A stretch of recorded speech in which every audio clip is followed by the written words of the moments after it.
Good day, ma'am. We are the Group 11. So before we introduce our topic, ma'am, we would like to introduce ourselves. My name is Nathan Gipulia. My name is CJ Masqueda. And our topic for today is all about biosafety of GMO and GMO in Philippine context. So let's go. Good day, Ma'am Zenny. Today, I will explain the introduction.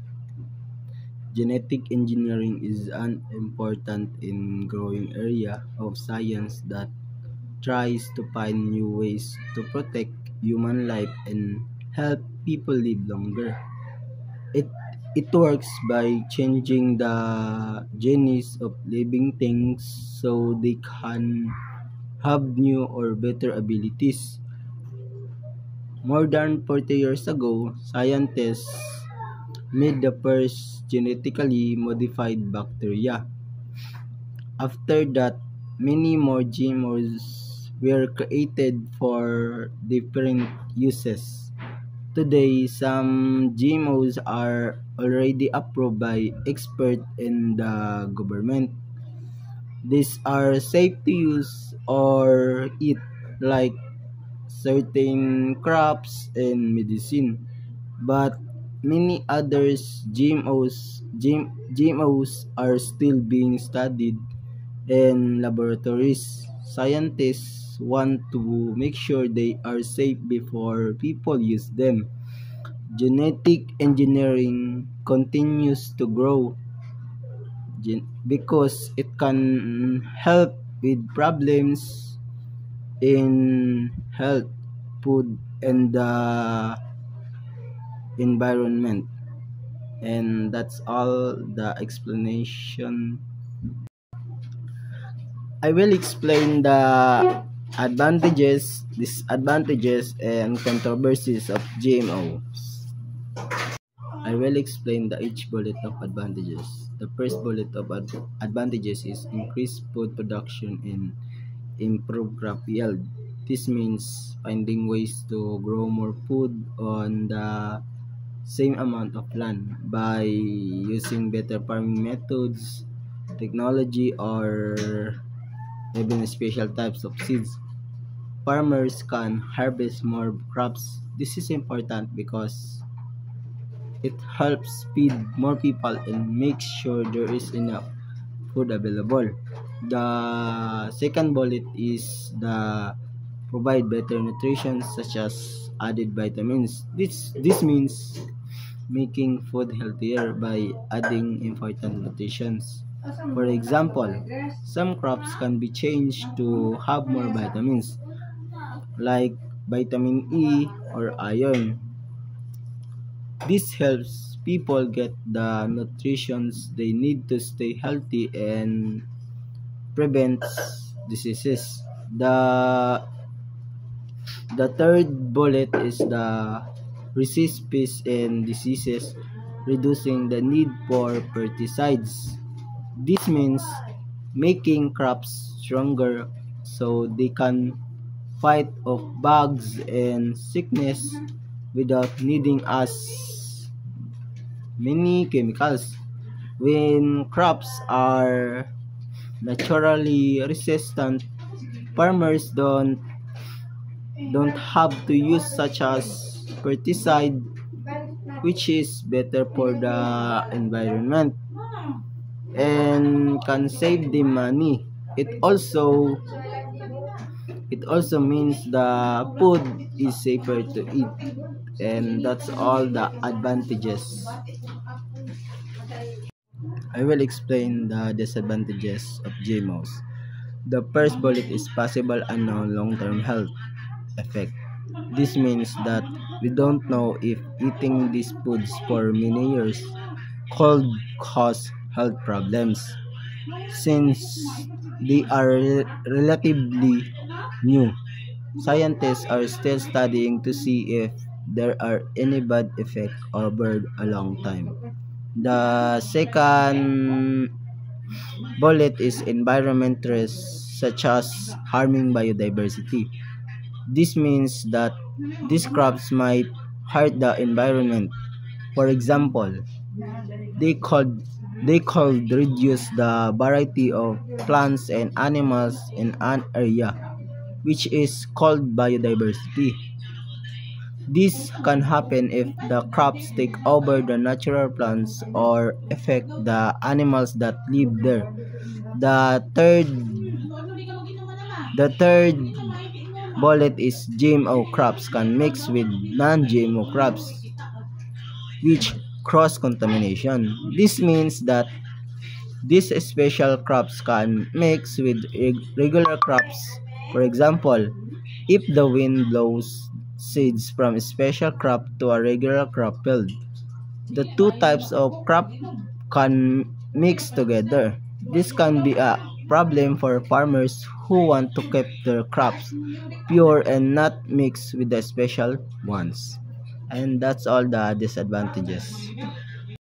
I will explain the controversies of GMO. The first bullet is ongoing debate about GMO safety for humans and environment. This means people are still arguing about whether these special foods are safe to eat and if they are good or bad for nature.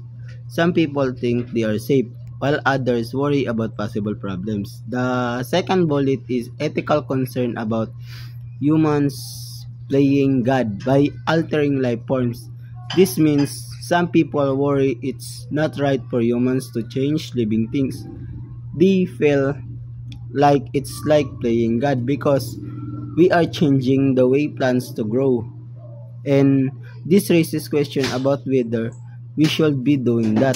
The third bullet is corporate control over patented GMO seeds raises fairness issues. This means big companies own the special seeds and have the rights to sell them. This can be a problem because these companies might control the prices, which makes it hard for small farmers to afford the seeds. Some people think this is not fair. That's all the controversies. And this is my last topic I will explain. The topic I will explain is international biosafety initiatives and agreements. Countries around the world have created plans and agreements to ensure the safe use and trade of special foods. These plans include setting food safety rules to make sure the foods are safe to eat, requiring countries to get permission before sending these foods to other countries, putting labels on the foods so people know what they are buying, and having experts check the foods to make sure they are safe for both people and the environment. And that's all my part. I will give to the next. So now let's proceed to the biosafety of GMOs. So there's a lot of concerns that are raised in the GMOs biosafety.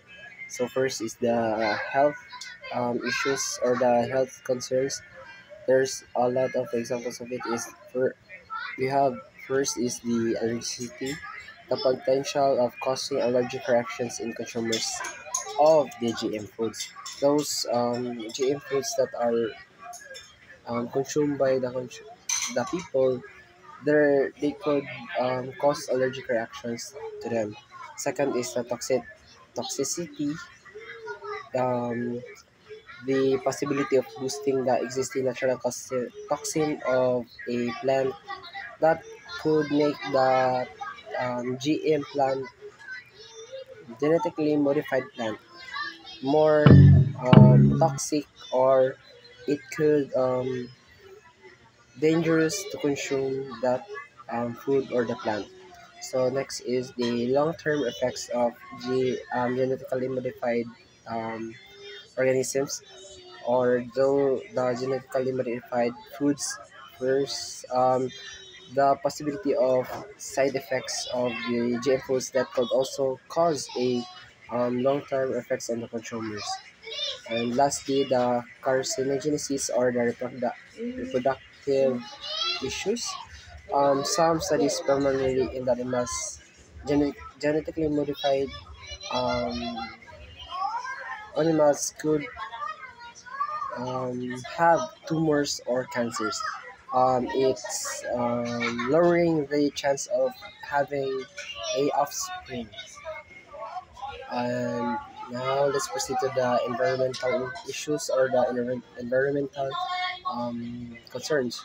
So potential genetical contamination of wild relatives, negative impacts on non-target target organisms like beneficial insects, develop of herbicide-resistant weeds, and a reduction in biodiversity due to signified crop mutations. Concerns also exist about the impacts of genetically modified crops on soil's health and the potential for increased use of other inputs like fertilizers. And lastly is the ethical concerns, no? Concerns about environmental sustainability, farmer livelihood, public health risk, lack of transparency, and the impact of biodiversity. Critics argue that GMOs or genetically modified organisms may harm the environment, compromise farmers' ability to use their local varieties, and pose potential health risks to consumers, while also citing insufficient data and a lack of public participation in decisions like approval in golden rice. So those are the concerns that we faced on in the by safety of genetically modified organisms in our country. So now let's proceed to the other.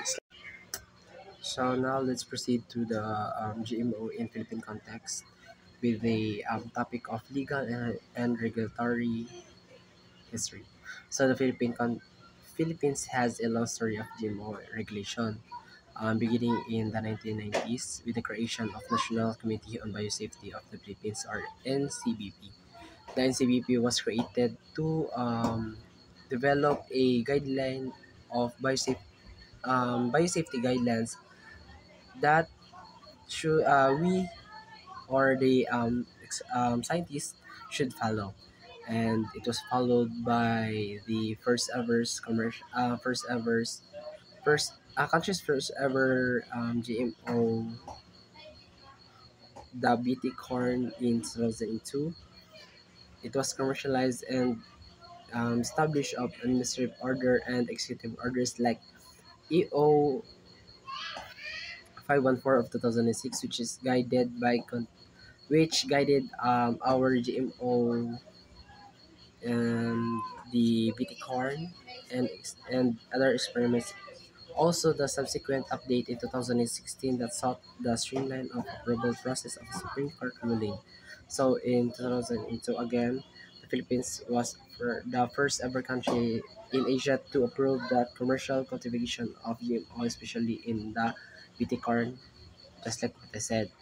And also in 2006 again, Executive Number 514 was issued establishing the Biosafety Committee, DOSTBC, under the Department of Science and Technology, or the DOST.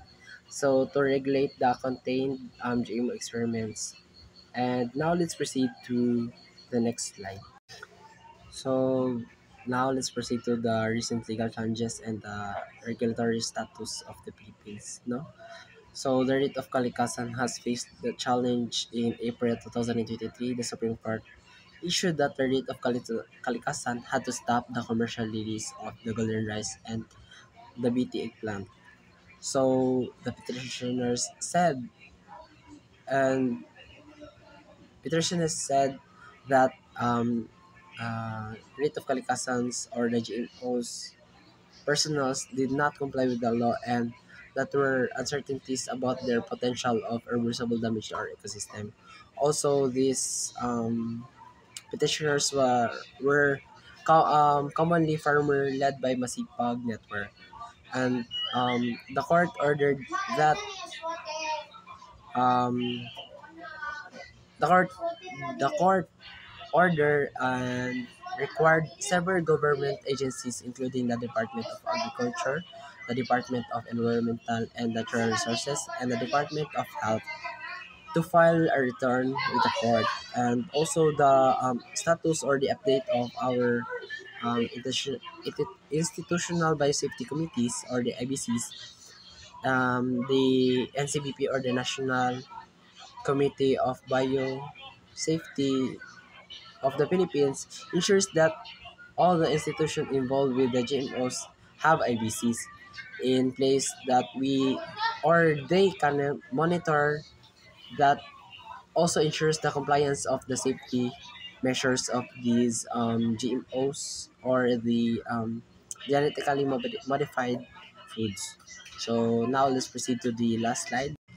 So now let's proceed to the status of GMOs application.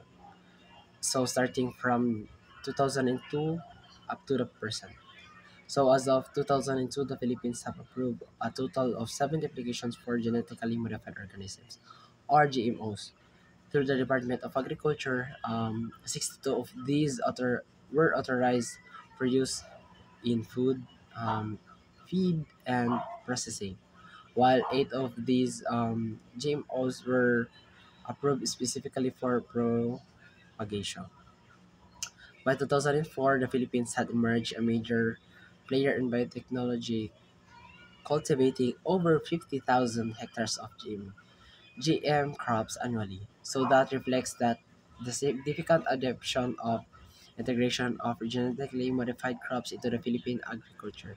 So that shows us that the Philippines had adapted and developed a lot of things that we people have um, benefited on. And this has milestone highlights both the regulatory progress of the scale of GMOs implemented in our country. So that concludes it all, and that's all. Thank you. God bless.